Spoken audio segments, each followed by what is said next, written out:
ಮನುಷ್ಯನ ಜೀವನ ಯಾವುದೇ ಒಂದು ಮಠಾಧೀಶರಲ್ಲಾಗಲಿ, ಬಾಬಾಗಳಲ್ಲಾಗಲಿ, ತಾಯ್ತ ಕಟ್ಟಿಸ್ಕೊಳ್ಳೋದರಲ್ಲಾಗಲಿ, ಪೂಜೆಗಳಲ್ಲಾಗಲಿ, ಯಜ್ಞ ಅವನ ಹೋಮಾದಿಗಳಲ್ಲಾಗಲಿ, ಜ್ಯೋತಿಷ್ಯವನ್ನು ಕೇಳುವುದರಲ್ಲಾಗಲಿ, ನಿಮ್ಮ ಮನೆಯ ವಾಸ್ತು ಇದೆ, ವಾಸ್ತು ಯಾವ ರೀತಿ ಅನ್ನೋದರಲ್ಲಾಗಲಿ ಇಲ್ಲ. ಮನುಷ್ಯನ ಜೀವನ ಯಾವುದ ಮೇಲೆ ಆಧಾರ ಆಗಿದೆ? ಕರ್ಮ ಸಿದ್ಧಾಂತದ ಮೇಲೆ ಆಧಾರ ಆಗಿದೆ. ಅದು ನಾವೇನು ಅನ್ಕೊಂತೀವಿ? ಕಷ್ಟ ಬಂದಾಗ ಓಹೋ ಏನೋ ನಮ್ಮ ಪ್ರಾಬ್ಲಮ್ ಇದೆ, ನಮ್ಮ ಜ್ಯೋತಿಷ್ಯದಲ್ಲಿ ಏನೋ ಸಮಸ್ಯೆ ಇದೆ, ಜ್ಯೋತಿಷ್ಯನ್ ಕೇಳ್ತೀವಿ. ಜ್ಯೋತಿಷ್ಯನ ಕೇಳಿದ್ರೆ ಹೇಳ್ತಾರೆ, ಪುರೋಹಿತರು ಸತ್ಯನಾರಾಯಣ ಪೂಜೆ ಮಾಡಿಸಿ, ನವಗ್ರಹ ಪೂಜೆ ಮಾಡಿಸಿ, ನಿಮಗೆಲ್ಲ ದೋಷಗಳು ಪರಿಹಾರ ಆಗುತ್ತೆ. ಇದು ಸಾಮಾನ್ಯವಾಗಿ ವಾಸ್ತವವಾಗಿ ನಡೀತಾ ಇದೆ. ಇದು 99 ಭಾಗ ನಡೀತಾ ಇದು. 99% ಈ ತರ ಈ ಒಂದು ಎಜುಕೇಟೆಡ್ಸು ವಿದ್ಯಾವಂತರಾಗಿರೋಂಥವ್ರು ಕೂಡ ಇದನ್ನೇ ಫಾಲೋ ಅಪ್ ಮಾಡ್ತಾ ಇದ್ದಾರೆ. ಎಲ್ಲ ಪುರೋಹಿತರುಗಳ ಹತ್ರ ಹೋಗಿ ಅಥವಾ ವಾಸ್ತು ಕೇಳ್ತಾರೆ. ಅವರು ನಿಮ್ಮ ಮನೆ ಕಿಟಕಿ 4 ಕಿಟಕಿ ಇಕ್ಬೇಕು, 2 ಕಿಟಕಿ ಇಕ್ಬೇಕು, 1 ಬಾಗ್ಲು ಇಕ್ಬೇಕು, ಸಮ ಇರಬೇಕು, ಬೆಸ ಇರಬೇಕು ಅಲ್ವಾ? ಸರಿ, ಈಗೇನೋ ವಾಸ್ತು ಹೇಳ್ತಾ ಇದ್ದಾರೆ. ಹಿಂದಿನ ಕಾಲದಲ್ಲಿ ಕಿಟಕಿಗಳೇ ಇರ್ಲಿಲ್ವಲ್ಲ. ಹಿಂದಿನ ಕಾಲದಲ್ಲಿ ಕಿಟಕಿಗಳೇ ಇರಲಿಲ್ಲ, ಗವಾಕ್ಷಿ ಇದ್ದಿದ್ದು. ಹಳೆ ಮನೆಗಳು, ದೊಡ್ಡ ಮನೆ, ಬೆಡ್ರೂಮ್ ಇಲ್ಲ, ಯಾವುದೆಲ್ಲ ಒಂದು ಚಿಕ್ಕ ಮನೆ, ಒಂದು ಹಾಲು, ಎಲ್ಲೋ ಅಡುಗೆ ಮಾಡೋರು, ಎಲ್ಲೋ ಚೆನ್ನಾಗಿರ್ಲಿಲ್ವಾ ಅವಾಗ? ಜೀವನ ಚೆನ್ನಾಗೇ ಇತ್ತಲ್ವಾ? ಅಲ್ಲಿಗೆ ಇದು ನಮ್ಮ ಜೀವನ ಯಾವುದೇ ಮನುಷ್ಯನ ಮೇಲೆ ಆಧಾರ ಆಗಿಲ್ಲ, ಯಾವುದೇ ಒಂದು ವಸ್ತುವಿನ ಮೇಲೆ ಆಗಲಿ, ಬೇರೆ ಒಬ್ಬ ಮನುಷ್ಯನ ಮೇಲೆ ಆಧಾರ ಆಗಿಲ್ಲ. ನಮ್ಮ ಜೀವನ ನಮ್ಮ ಕರ್ಮ ಸಿದ್ಧಾಂತದ ಮೇಲೆ ಆಧಾರ ಆಗಿದೆ. ನಾವು ಏನು ಕರ್ಮವನ್ನು ಮಾಡಿದ್ದೇವೆ ಆ ಜನ್ಮವನ್ನು ತೆಗೆದುಕೊಂಡು ಬಂದಿದ್ದೀವಿ ನಾವು. ಕರ್ಮ ಸಿದ್ಧಾಂತ ಅಂದ್ರೆ ಇವ ನಮ್ಮ ತಂದೆ ತಾಯಿಗಳನ್ನ ಸೆಲೆಕ್ಟ್ ಮಾಡ್ಕೊಳ್ಳೋದು ಕೂಡ ನಮ್ಮ ಕರ್ಮ ಸಿದ್ಧಾಂತವೇ. ಇಂದಿನ ಜನ್ಮದಲ್ಲಿ ಏನು ಪಾಪ ಮಾಡಿರ್ತೀವಿ, ಏನು ಕರ್ಮ ಮಾಡಿರ್ತೀವಿ, ಅದ್ರ ಪ್ರಕಾರ ಜನ್ಮ, ಅದ್ರ ಪ್ರಕಾರ ತಂದೆ ತಾಯಿನ ಸೆಲೆಕ್ಟ್ ಮಾಡ್ಕೊಂಡು ಬರ್ತೀವಿ ಇಲ್ಲಿ ನಾವು, ನಮ್ಮ ಜೀವನ ಅಲ್ವಾ? ಇನ್ನು ಕರ್ಮ ಸಿದ್ಧಾಂತ. ಕರ್ಮ ಅಂದ್ರೇನು? ಕೆಲಸ. ಸಿದ್ಧಾಂತ ಅಂದ್ರೇನು? ತಿಳ್ಕೊಳ್ಳೋದು. ಅಂದ್ರೆ ಇಂದಿನ ಜನ್ಮದಲ್ಲಿ ಏನು ಕರ್ಮವನ್ನು ಮಾಡಿದ್ದೀವಿ ಅದನ್ನು ತಿಳಿದುಕೊಳ್ಳುವುದೇ ಕರ್ಮ ಸಿದ್ಧಾಂತ. ಕೃಷ್ಣ ಕೂಡ ಭಗವದ್ಗೀತೆನಲ್ಲಿ ಹೇಳ್ತಾನೆ ಅರ್ಜುನನಿಗೆ, ಕರ್ಮ ಸಿದ್ಧಾಂತ ಹೇಳ್ತಾನೆ. ಏನ್ ಹೇಳ್ತಾನೆ ಅವನು?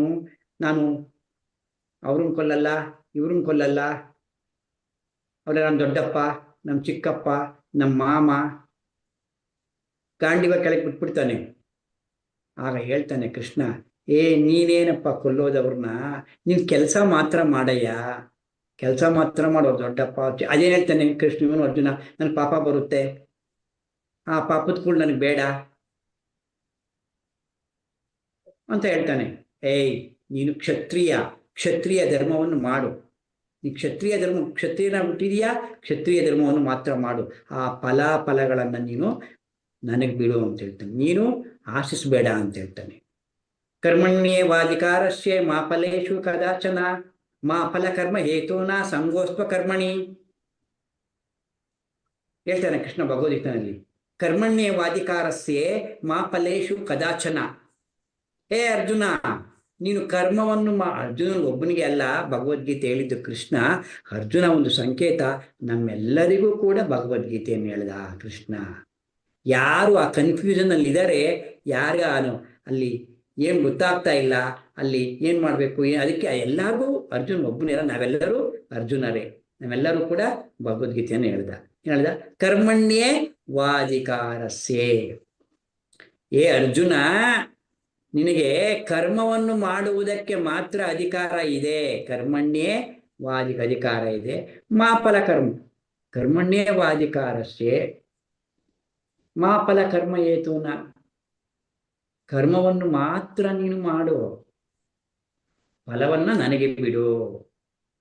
ಕರ್ಮಣ್ಯವಾಧಿಕಾರಸ್ಯೆ ನಿನ್ನ ಕರ್ಮ ಮಾತ್ರ ಫಲವನ್ನ ನನಗೆ ಬಿಡು. ಹಾಗೆ ನೀನು ಕರ್ಮವನ್ನು ಮಾಡದೆ ಕೂಡ ಇರಬೇಡ. ಸಂಗೋಸ್ತ್ವ ಕರ್ಮಣಿ.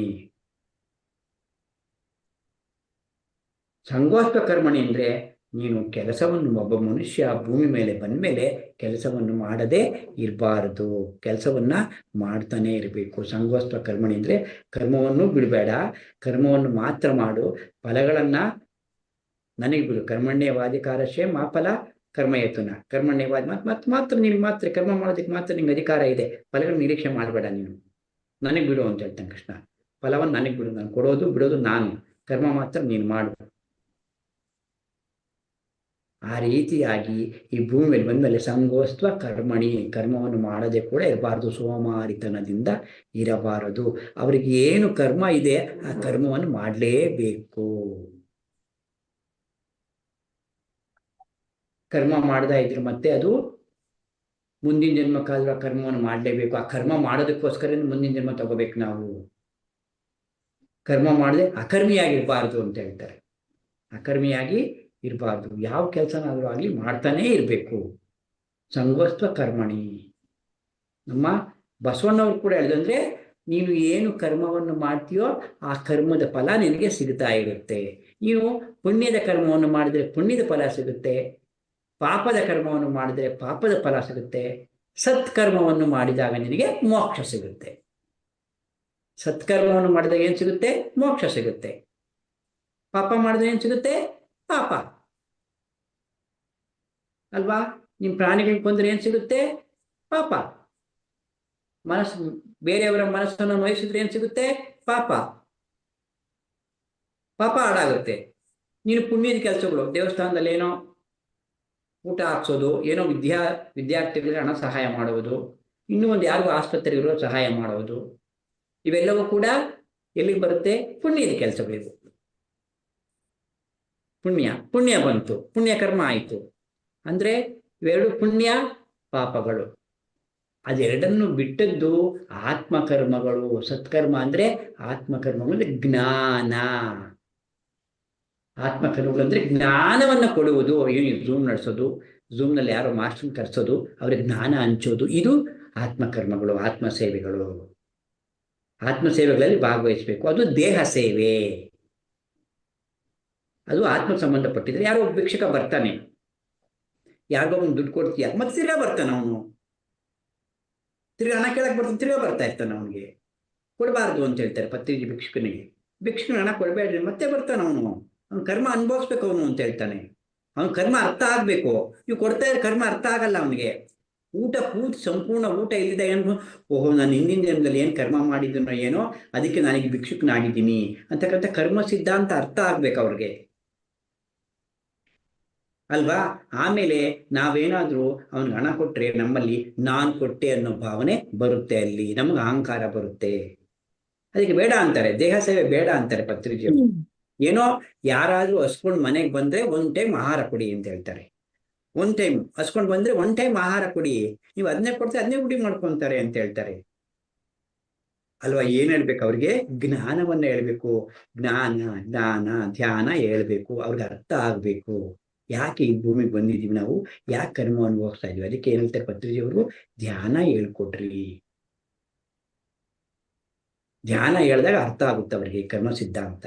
ಇಲ್ಲಿ ಒಬ್ರು ನಮ್ಮ ಸ್ನೇಹಿತರು, ಇವತ್ತು ನಡೆದ ಘಟನೆ, ಇವತ್ತು ನಮ್ಮ ಸ್ನೇಹಿತರು ನಮ್ಗೆ ಧ್ಯಾನ ಹೇಳ್ಕೊಟ್ರು. ಅವನೇನೆ ಎಲ್ಲ ಮಾಡ್ತಾ ಇದ್ದಾನೆ, ಪ್ರಾಣಾಯಾಮ ಮಾಡ್ತಾವನೆ, ಧ್ಯಾನ ಮಾಡ್ತಾವನೆ, ಯೋಗ ಮಾಡ್ತಾವನೆ, ಮಂತ್ರ ಪಠನೆ ಎಲ್ಲ ಮಾರ್ಗದಲ್ಲಿ ಇದ್ದಾನೆ ಅವನು, ಎಲ್ಲ ಮಾರ್ಗದಲ್ಲೂ ಇದ್ದಾನೆ. ಇವಾಗ ವೈಬ್ರೇಷನ್ ಬಂದಿದೆ ಕೈ. ನಂಗೆ ಕೇಳಿದೆ, ಏನಪ್ಪ ಎಲ್ಲ ಮಾಡ್ತಾ ಇದೆಯಲ್ಲಪ್ಪ ನೀನು, ನಿನ್ಗೆ ಆರೋಗ್ಯಕ್ಕೆ ಸರಿ ಹೋಗ್ತಕ್ಕಂಥ ಕೆಲಸಗಳನ್ನ ಎಲ್ಲವನ್ನು ಮಾಡ್ತಾ ಇದೀಯಾ, ಯಾಕೆ ಬಂತು ನಿನಗಿದು? ಎಲ್ಲ ಸಂಪೂರ್ಣ ಆರೋಗ್ಯ, ಬಹಳ ಕೇರ್ ತಗೊಂತಾನೆ ಆರೋಗ್ಯದ ಬಗ್ಗೆ, ಯಾಕೆ ಬಂತು? ಕರ್ಮ ಸಾರ್ ಅಂತಂದ, ಅಲ್ವಾ? ಈ ಕರ್ಮ ಯಾರನ್ನೋ ಬಿಟ್ಟಿದ್ದಲ್ಲ. ಈ ಕರ್ಮ ಎಲ್ಲರೂ ಅನುಭವಿಸ್ಲೇಬೇಕು. ಮಹಾರಾಜ ಆಗಿ ನೋಡಿ, ಯಾರೋ ಒಬ್ಬರಲ್ಲಿ